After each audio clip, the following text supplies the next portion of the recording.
Hello everyone, welcome to our Saturday broadcast. Hello everyone, we'll start as usual with a guided meditation. You're welcome to post questions in the chat anytime, and they'll be collected, and then we'll answer them during the second part of the broadcast. If you don't have a question, or once you've posted your question, just close your eyes and meditate with us.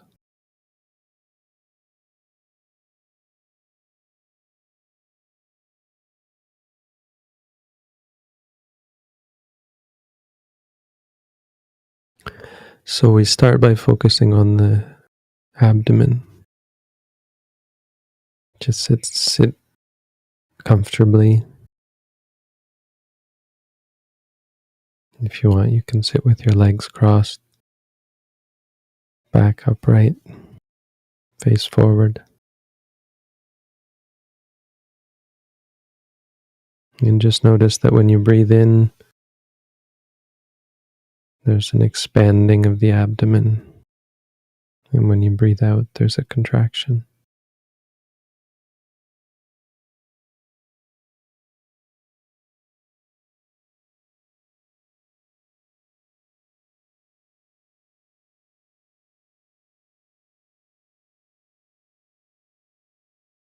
Don't try and control it or adjust it or anything like that. Just experience it as it happens. When it expands, in English we call that rising.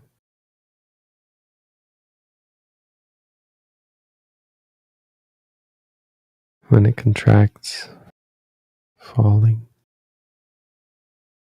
And so we just say to ourselves, rising, falling. Or if you're not a native English speaker, you can note in whatever language, whatever the experience is in your language.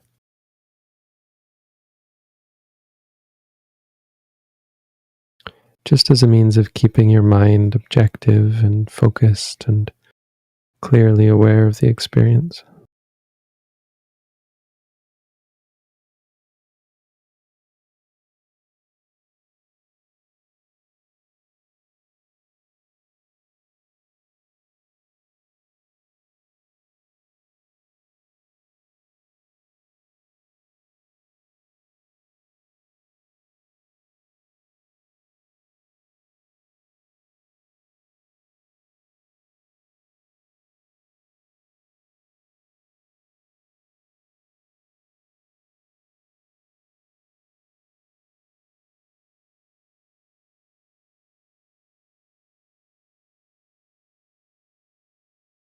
You don't say the word out loud, you say it in the mind.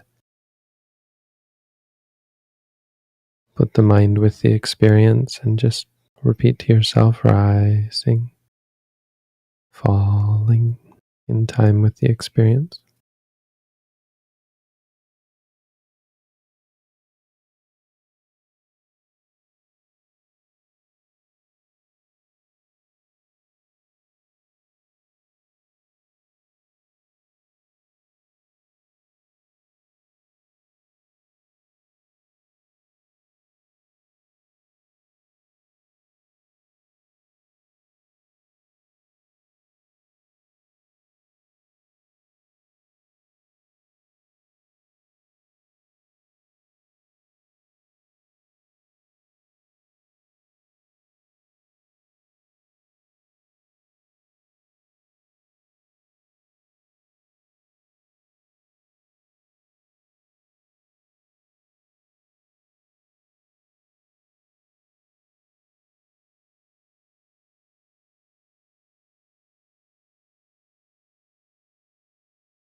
As you're focused on the stomach rising and falling, you'll notice that there are many other experiences that distract you from that, from the physical. So try and just note those experiences as well. For example, if you feel pain, or if you feel calm, or if you feel happy. This is called vedana. This is basic types of feeling: pleasure, pain, calm. And in mindfulness, none of this is considered a distraction.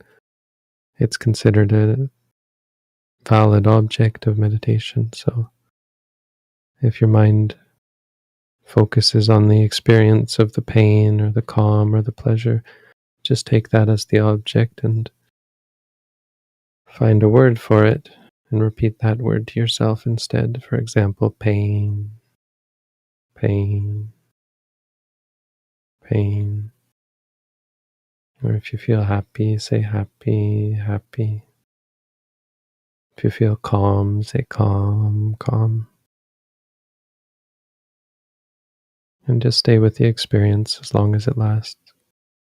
Once it's gone, go back to the stomach and continue on with the rising and falling.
Another common distraction, of course, is thoughts.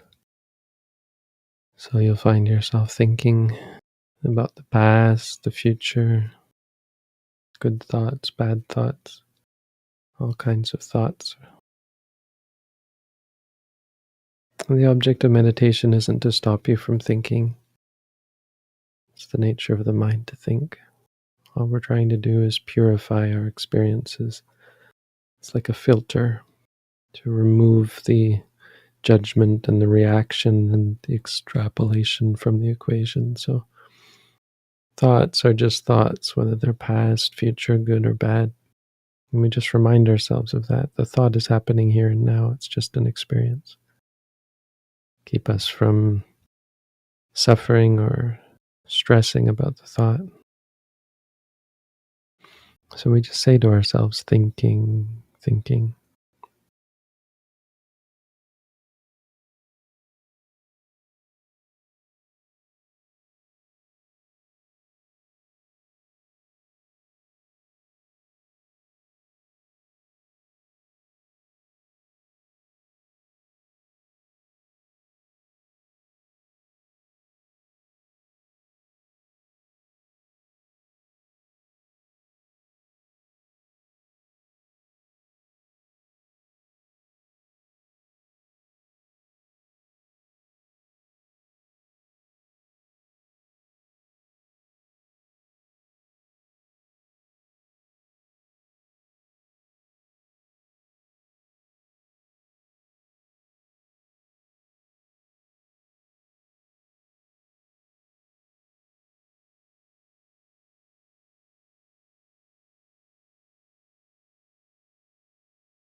And you can also be mindful of the state of mind.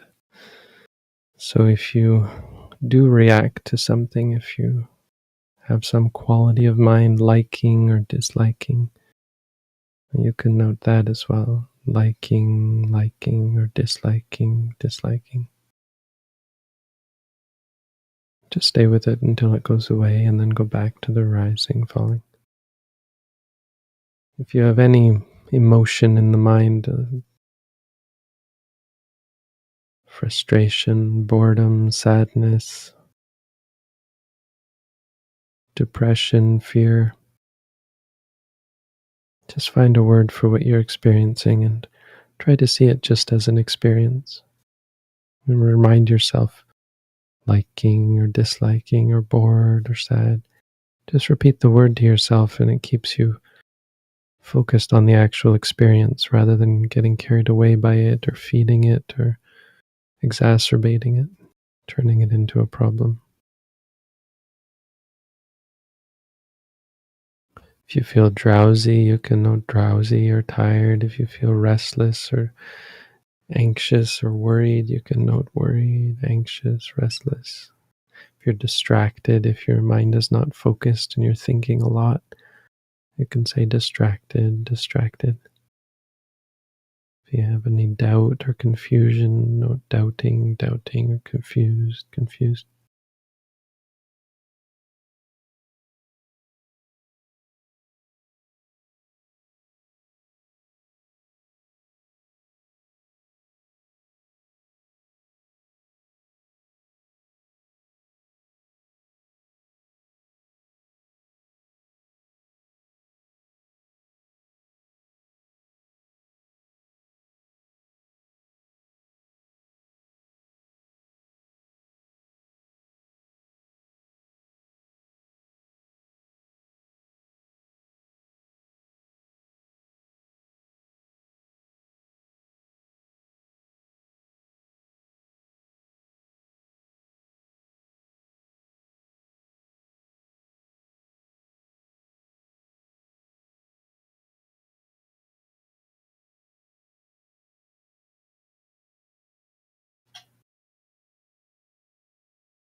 And finally, the last part of the exercise is to focus on the senses. So seeing, hearing, smelling, tasting, feeling. You can note these at any time that they arise. If you see something, even with your eyes closed, you might see pictures or videos, or you might see lights or colors. So just say to yourself, seeing, seeing. Don't get excited about them, attached to them, liking or disliking them. Just try and see them as seeing, seeing. If you hear a sound in the room around you or in your mind, some music maybe or some sound, just say hearing, hearing. Smelling or tasting. If you feel something on the body, say feeling, feeling. All in all, just try and be mindful of whatever it is that you experience without any judgment or reaction or extrapolation. Just trying to see everything for what it is. All in all, we're just trying to create a clear state of mind and let the wisdom come by itself. Not trying to create any intellectual wisdom. We're just trying to see clearly. You'll be able to see how your mind works. You'll be able to see what's causing stress and suffering. And you'll slowly change your habits as you see the mistakes you're making. You'll just make them less and less.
All right, so that's our brief guided meditation as a start for the session. You can continue to stay mindful throughout the session. If you have questions, continue to post them, but from here on, the chat will be closed to conversation, so anything that's not a question will be removed without prejudice. And we'll start to answer the questions from here on. Thank you, Bhante. We do have questions. When noting, does the wording matter, or is it all about trying to be present, such as when eating? Should I note eating or tasting? It depends what you experience. If you experience the taste, you'd say tasting. Eating is more the experience. Eating is a little bit vague, so you might want to try something like chewing or swallowing. But the words are important or useful first in terms of how they evoke in the mind a sense of recognition. So what we're trying to evoke is sati, and sati, the proximate cause of sati is something called tira sanya, which is, tira means firm and sanya is perception. So when you perceive something and the act of reaffirming that perception evokes mindfulness. So when we say to ourselves tasting, it pulls at the mind. Even just in order to say it, you have to be firm in your perception. You have to be focused on the perception of the taste. So even in order to just say it. And the other thing that the words do is keeps the mind stable, so keeps it from wavering. Because when you say to yourself tasting, it firms the mind on the actual experience, sort of dispelling any potential for distraction or extrapolation or judgment. The mind that wants to react to the experience is overruled by the act of focusing, of determining in the mind that this is not good, not bad, this is tasting. So you try and make it close to what you're actually experiencing.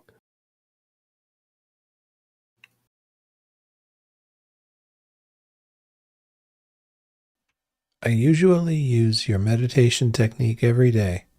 Would combining this with other meditation techniques I did previously potentially hinder progress? It's hard to say. It depends sort of on what the meditation technique is. But, mixing can dilute the power of a technique. It's more complicated because you're trying to cultivate multiple things at once. It has a potential for distortion because it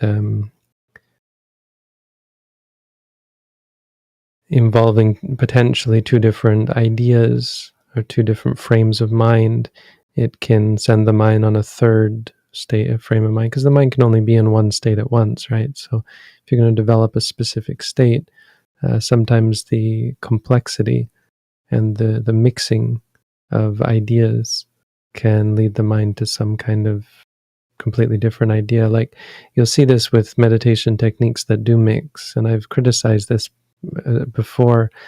There's in Thailand, I think especially in Thailand, there's this trend sort of using a mantra, but the mantra is something unrelated to what you're actually focusing on. So when you say to yourself, for example, Buddho, Buddho is a word for the Buddha, but people use that when focusing on the breath, which is wrong because the breath is not Buddha.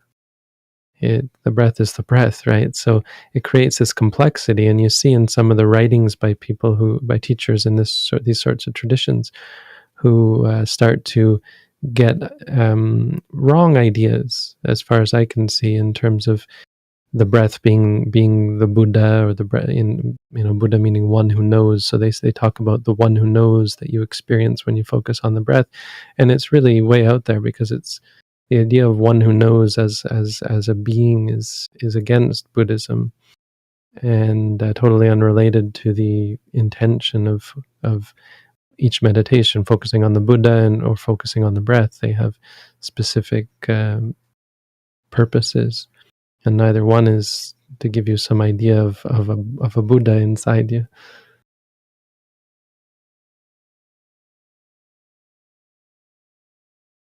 On the other hand, there are certain meditations that can be supportive, so you wouldn't do them at the same time as practicing satipatthana, but you can use them as a sort of auxiliary, like I've talked about these, like metta, friendliness meditation, mindfulness of death, mindfulness of the Buddha, actually mindfulness of the Buddha.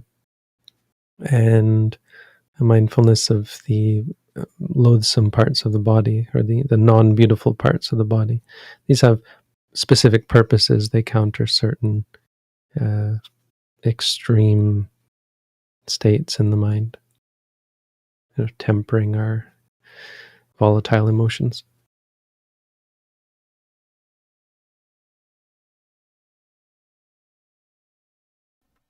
Should you specify the feeling you experience? For example, if there is anxiety, should I say anxiety or should I say feeling? Sometimes I'm not even sure what the feeling is.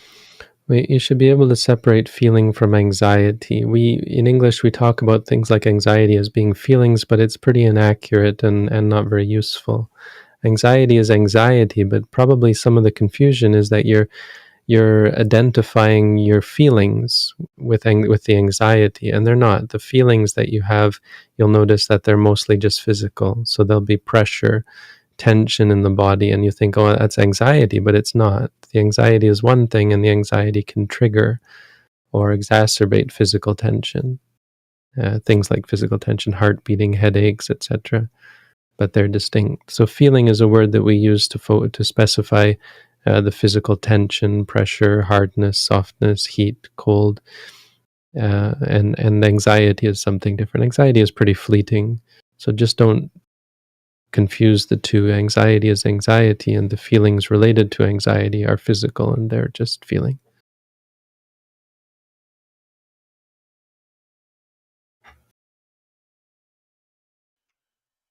A long time ago, I lied. Guilt repeatedly comes up in meditation, and I keep saying to myself, guilt, guilt. Is it beneficial to tell the truth to the person I lied to, even if this happened long ago? It can be beneficial. I wouldn't say it's a solution. The solution, see, we're trying to go deeper with mindfulness. We're trying to change our perspective on our experiences, to just experience them as they are, rather than trying to fix them or change them. So rather than trying to find a way to fix what you perceive as a problem, just try and gain a better relationship to it, so you're just seeing it as it is.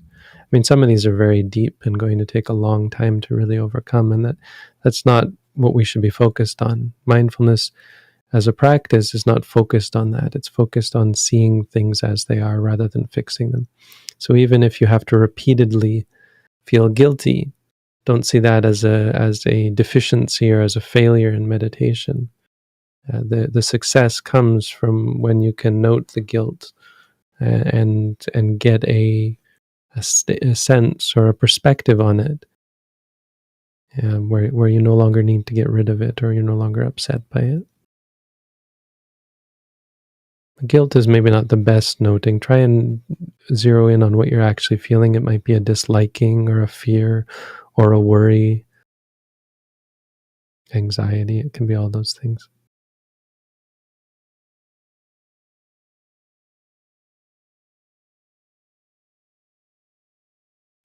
Do I break any of the precepts by refusing to give money to a friend in need who has a gambling problem?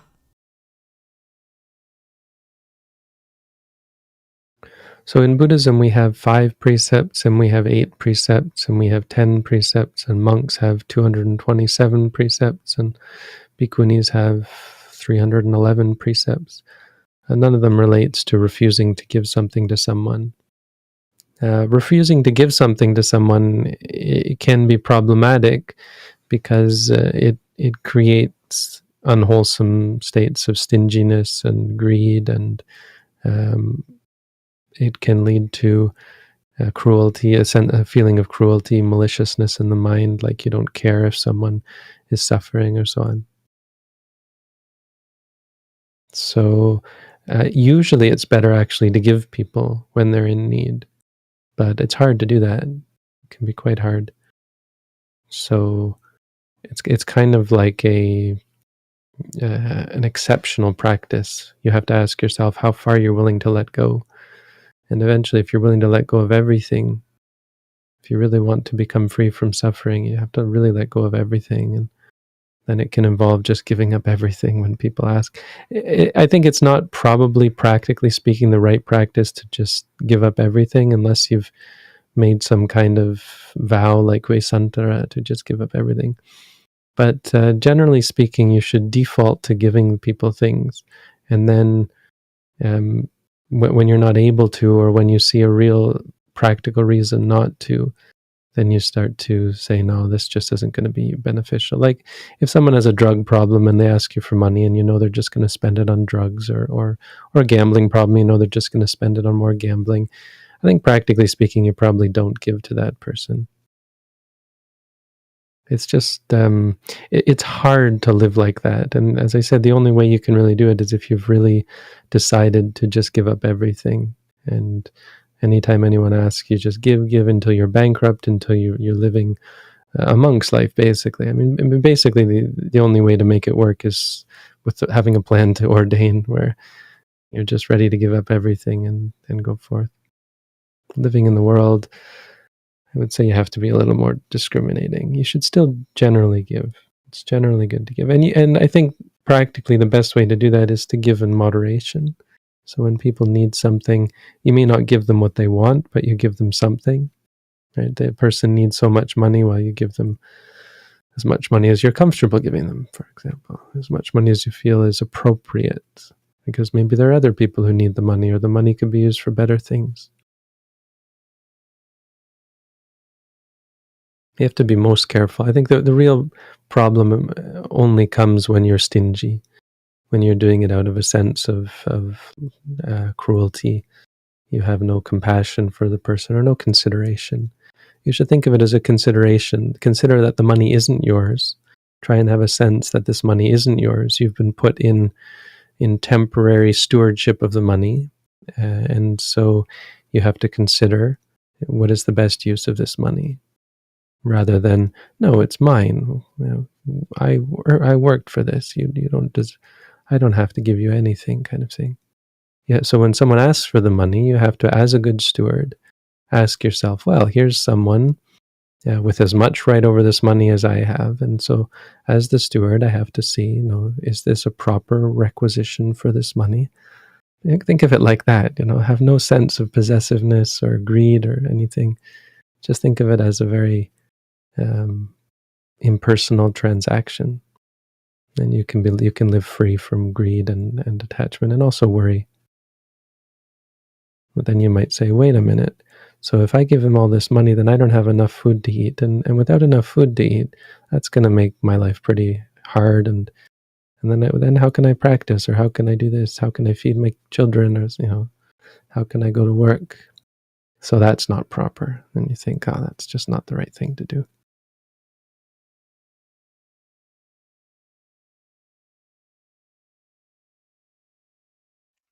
Is noting the end goal, or when one has been noting for a long time and is able to be present without the act of the mind, should this person still note? The end goal is nibbana. The end goal is freedom from suffering. And if you haven't reached that yet, then, well, you still have to work.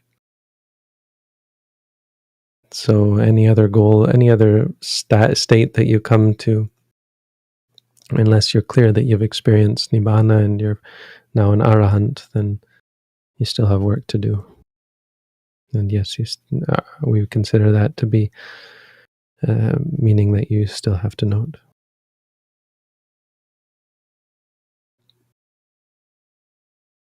Is noting loneliness counterproductive? You mean, will it make you more lonely? I don't know. I don't know exactly. It sounds like there's some heavy assumptions associated with this question. It's a weighted question. Like, if we just take out the word lonely, right? Loneliness, right? Is noting counterproductive? Doesn't make any sense. I mean, we're promoting it, and we're claiming that it is not counter to its own goal, right? And I don't see how that has anything to do with loneliness, unless somehow you think that the goal is to be somehow the goal is to fix the loneliness, and noting isn't about fixing things. Noting is about seeing things more clearly. The fixing comes as a result of the clarity that comes from noting. So you have to get it out of your head that you're trying to fix things like loneliness, even though that seems counterintuitive, and that seems kind of detrimental to any promotion of mindfulness. Well, if mindfulness doesn't fix anything, it's not that mindfulness doesn't fix anything. It's that it's a multiple step process. Mindfulness isn't about fixing things. It's about getting a better perspective on things like loneliness. So if the question is, does noting make you more lonely, or does noting get you further from the goal of being free from loneliness? The problem with the question again is that that's not our focus when we're being mindful. And if it is your focus, then you're not being mindful. If your focus is on getting rid of the loneliness, and you've moved away from being mindful, and you've moved towards controlling, clinging, judging, reacting. But the abstract, in the theoretical, in the intellectual, noting has the inevitable result of freeing you from things like loneliness, because the eventual clarity of mind leads to a better perspective on situations that would trigger loneliness, and then those situations no longer trigger loneliness, as an example.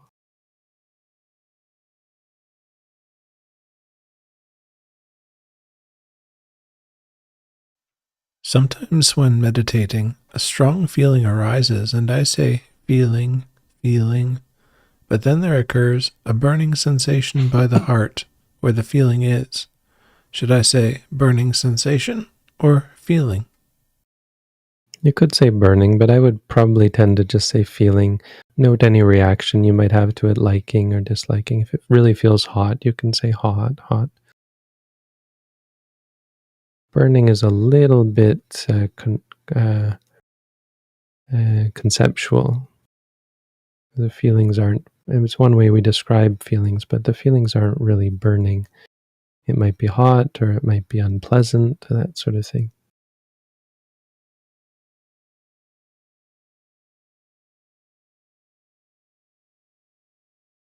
How do I pick the right word for noting?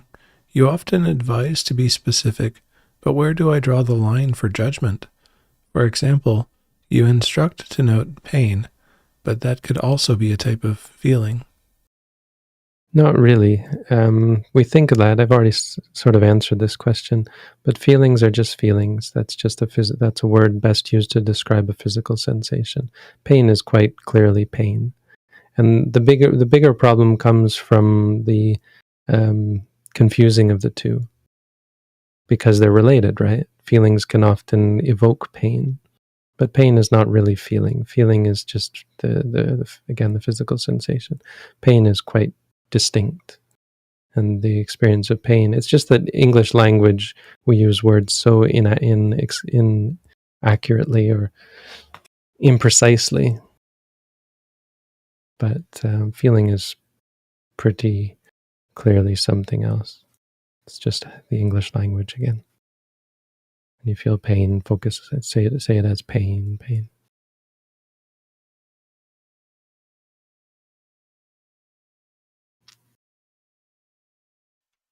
In the four foundations of mindfulness, there is dhammas. In dhammas, there is the Noble Eightfold Path. How can I note it? There is also the Four Noble Truths. How to note them? Well, you don't really note them. The dhammas are more a description of the progression of the path. They're a description of their direction. So it's like a describing of the qualities that you'll develop and the changes that will take place. Dhammas is not really an object of noting. The five hindrances are, the six senses are. Beyond that, it's not practical in the same way. It's practical in a different way, in that understanding these and remembering them and relating them to your practice is good for giving you direction. It's basically the theory that's necessary. All of the dhammas part is teachings of the Buddha that is necessary to have a good framework on which to allow your practice to develop.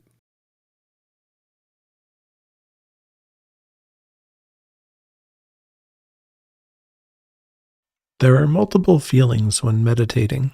My legs feel extreme pain, sounds, stomach is rising and falling. So, what should I focus on? Should I just focus on what is most prominent at the moment? It doesn't really matter what you focus on. Yes, what's most prominent, and don't be too concerned that you get it right or something like that. Just try and note whatever you experience in the moment. If there are many things and your mind is jumping from one to another, you can note distracted or overwhelmed. Those are two notes that might work. That might help.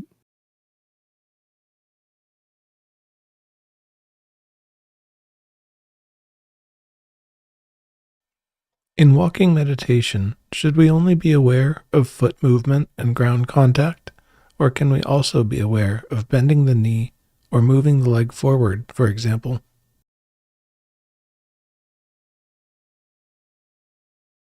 I mean, in the abstract, all of that is fine, but for specific exercises, we instruct you to focus on the foot. And basically, it's just to keep it simple and to keep it focused. So you will be aware of many aspects of the movement, but to keep it focused, we just focus on the foot. And as we go through a course, we'll lead a meditator. We'll give them increasingly complex walking steps. So what you read in the booklet is only just the first step. If you do the at-home course, or if you come and do an intensive course, then you'll see that we give you further instructions on walking. That makes it more complex.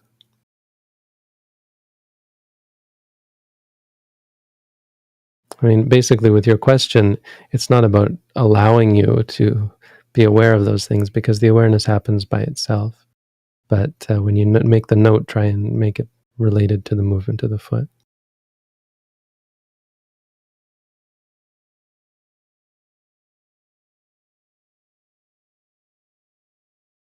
If I walk listening to a dhamma talk with the phone, would it be better to practice by noting walking or by noting hearing? Well, there's something about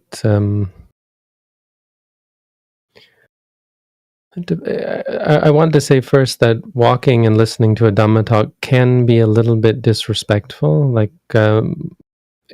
because during the walking you're probably focused on something else. So if it's just walking back and forth or walking in the forest with no goal or something, then it's okay. But really trying to do two things, if it comes down to trying to do two things at once, one of them being listening to the Dhamma, it's not quite respectful to the Buddha's teaching. It's something you really should give your whole attention to. And then noting things like hearing is appropriate because it's related to your experience of listening. But because you're now distracted by walking as well, it's going to take your attention away, and it's really not the best way to approach listening to the Dhamma. It kind of takes it's like people who listen to Dhamma talks while they're working or something like that.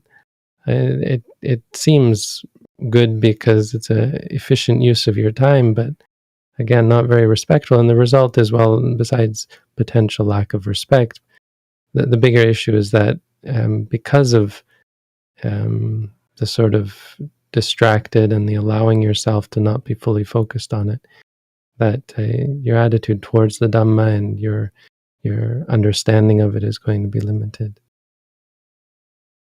So I would say if you walk, try and just walk and be mindful of the walking.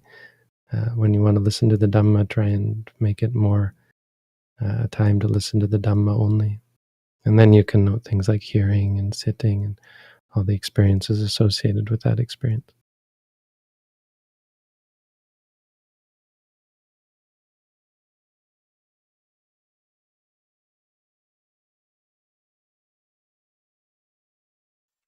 I find it easier to note in English because the words are usually shorter than in my native Spanish. For example, thinking would be pensando, pensando. Does it matter to use the native or the second idiom? Length shouldn't really play a part. It's not like you're in a hurry or something like that. You don't need to say it quickly or anything. So pensando isn't long at all, really. I wouldn't be concerned with that. But you're welcome to use English. I do recommend using your native language. It's over the long term, it's just less distracting. Sometimes using foreign languages seems good at first because it keeps you attentive, because it's something that energizes the mind, but that's only a temporary solution, and it's a bit of a crutch.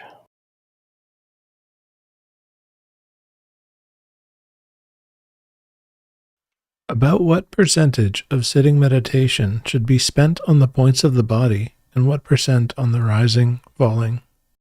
It sounds like you might be referring to our formal courses where we have you do such things, and I'm not sure if you've got it right, because the noting should be rising, falling, sitting, touching. There's 4 things there, and so as far as percentage of time, it's 1, 2, 3, 4. There's 4 things that you note in succession, so there's no question of how much time. If it's about how long you take to note each one of those 4, it's just going to depend, and I wouldn't try to make it one or the other. There's no should, there's just however long each one takes. If one of them is taking too long, then you might want to address as to why that's happening, because there can be reasons for that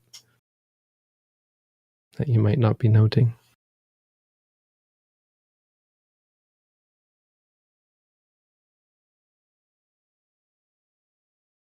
Can I keep saying kaya, vedana, citta, dhamma in my meditation and daily activities? I find it helps me in meditation. Would you please explain more of its benefits? There's no great benefit in doing that. You can do as you like, but I would not advise you to do that.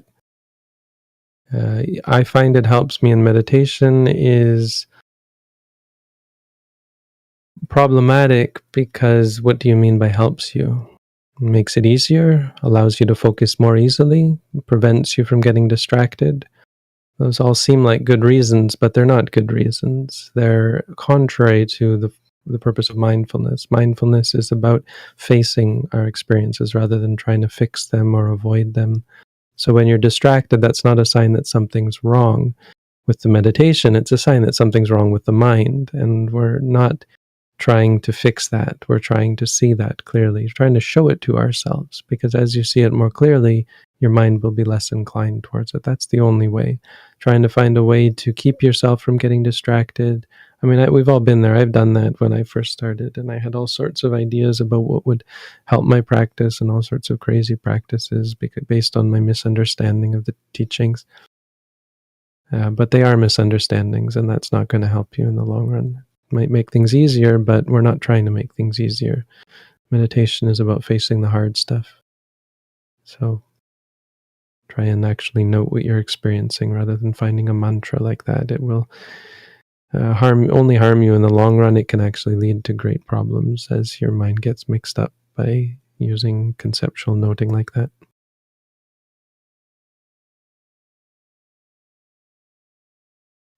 In sitting meditation, should we abandon the stomach for every different experience that comes up? Sometimes I only get to note a single rising before something else comes up.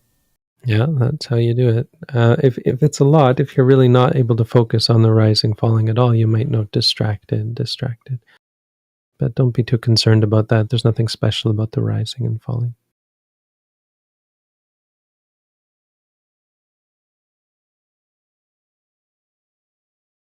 What is the relationship between impermanence and suffering?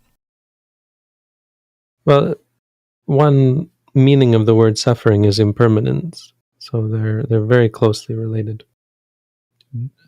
Dukkha, the word we translate as suffering, ka means endure, and du means hard. So something that is hard to endure is dukkha, and that's how the word is conventionally used.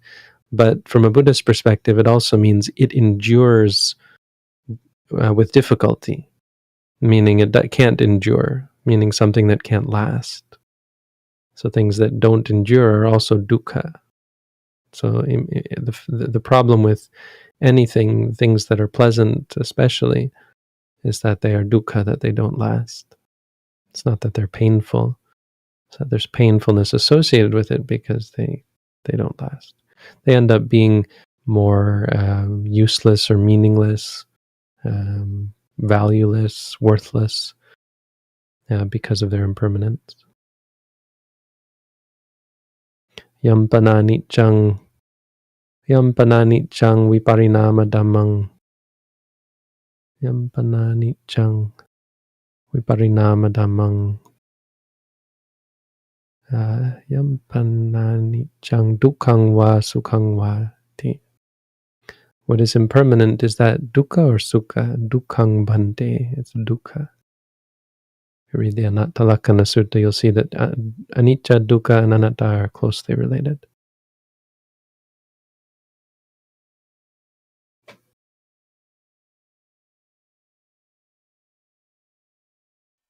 Do you have advice on how I can incline people that are greatly suffering to meditate in your tradition? My brother has been diagnosed with a very severe form of anxiety, and he could clearly benefit from it. Yes, the best and really only reliable way is to practice yourself and focus on your own spiritual development. Because the result of that is that the people around you are much, much more inclined to practice. And much, much more doesn't mean they actually will incline towards it. It really depends on their state of mind. Now, people with severe mental illness, there's a negative. That's a negative, and that's a sign that there's something negative in their mind.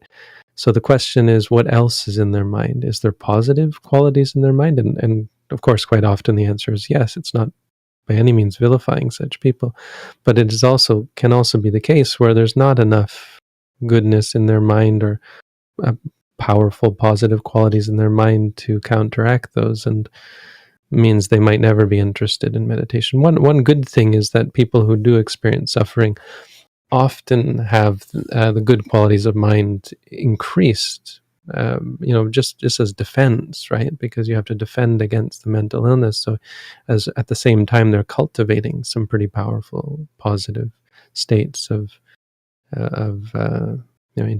defense over the years. So it really depends on the individual. But the best thing you can do is focus on yourself, practice for yourself. Practice for yourself, be kind and friendly to everyone, and you'll see people gravitating towards you looking for something similar to what you have gained. But they'll only do that if you've actually gained something, and that takes work on your part.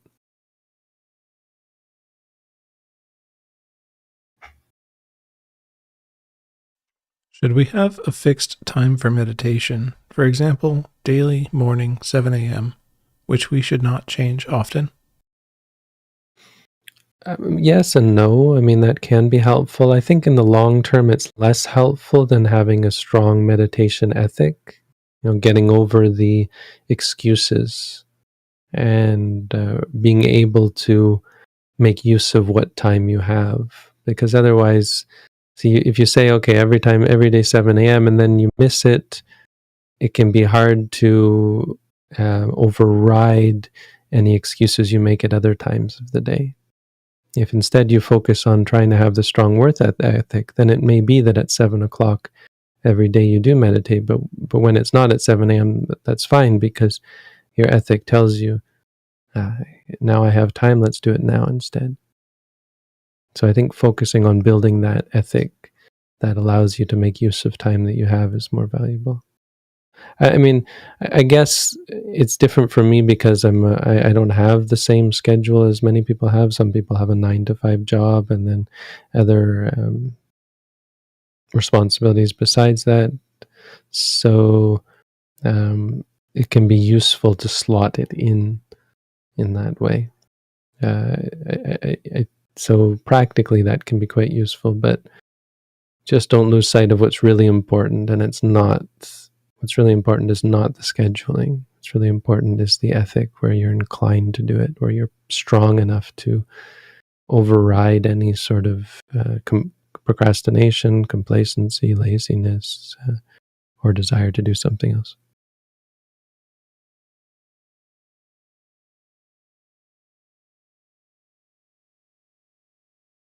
When we are noting, is what we are noting always a mental perception? No, there's physical and there's mental. So you can be noting the physical, you can be noting the mental.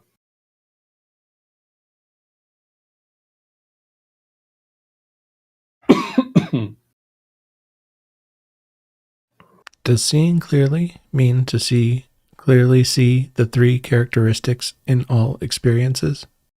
Yes.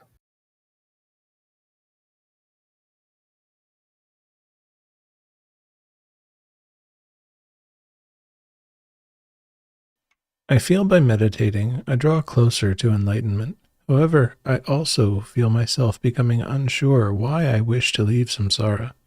Is enlightenment worth arriving at? Is practice itself the true purpose? Well, I wouldn't worry. Wouldn't worry about leaving samsara. It's not that easy. It's not like you can slip into it and then regret it afterwards. You should know what you are experiencing, like the uncertainty, which is going to be a cause for stress and so on. You shouldn't be committed to anything that you don't understand or don't have experience of.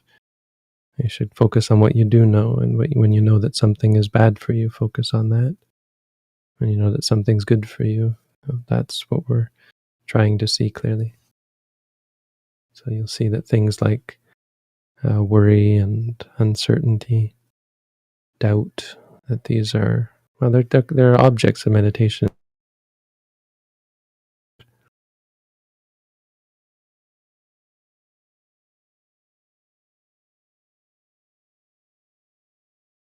Ever since noting my feelings are somewhat numb, a loved one passed away, and even though I was crying, inside I was quiet. I thought I'd be more sad than I was. Does this mean I don't care? Yes, this means you don't care. It's just sort of a incendiary statement. I mean, that would probably be an unpleasant thing to hear from many people. The idea that we should care is somehow, you should never care. You should be considerate, and you should be pure of mind. You should be friendly. You should be thoughtful, but you shouldn't actually care.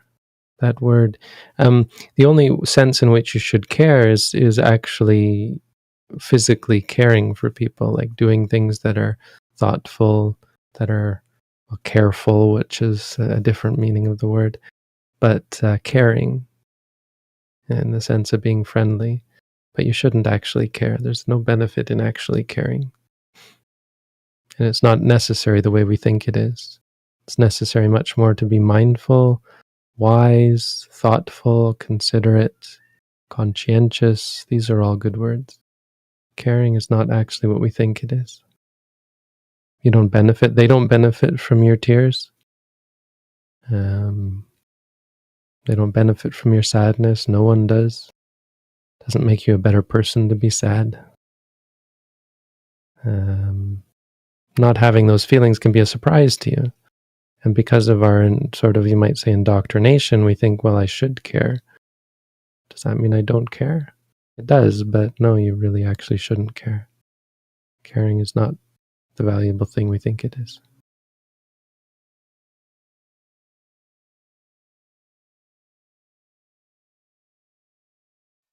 Thank you, Bhante. We've come to the end of the questions we're prepared to ask. Okay, thank you everyone for your help. Thanks everyone for the great questions. Good session. Thanks, Chris, Jim. Ulu is here. Is Ulu here? Yes. And Rahid is gone this week. Sadhu. Have a good week, everyone.